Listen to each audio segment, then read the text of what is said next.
Merhaba arkadaşlar, bugün sizlerle mini prensesleri buldum. Gerçekten aşırı güzel mini prenseslerim var. Böyle Disney, böyle Weißschnitt arkadaşlar. Ondan sonra bilmiyorum öyle. Böyle Hello Kitty set.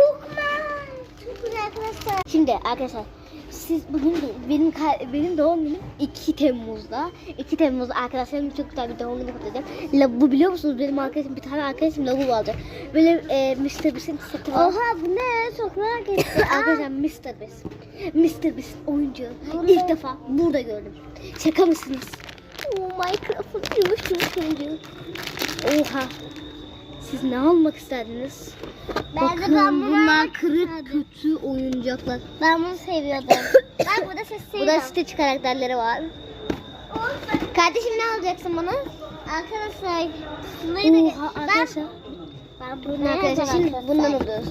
Ben seçiyorum ve en alttadan seçeceğim.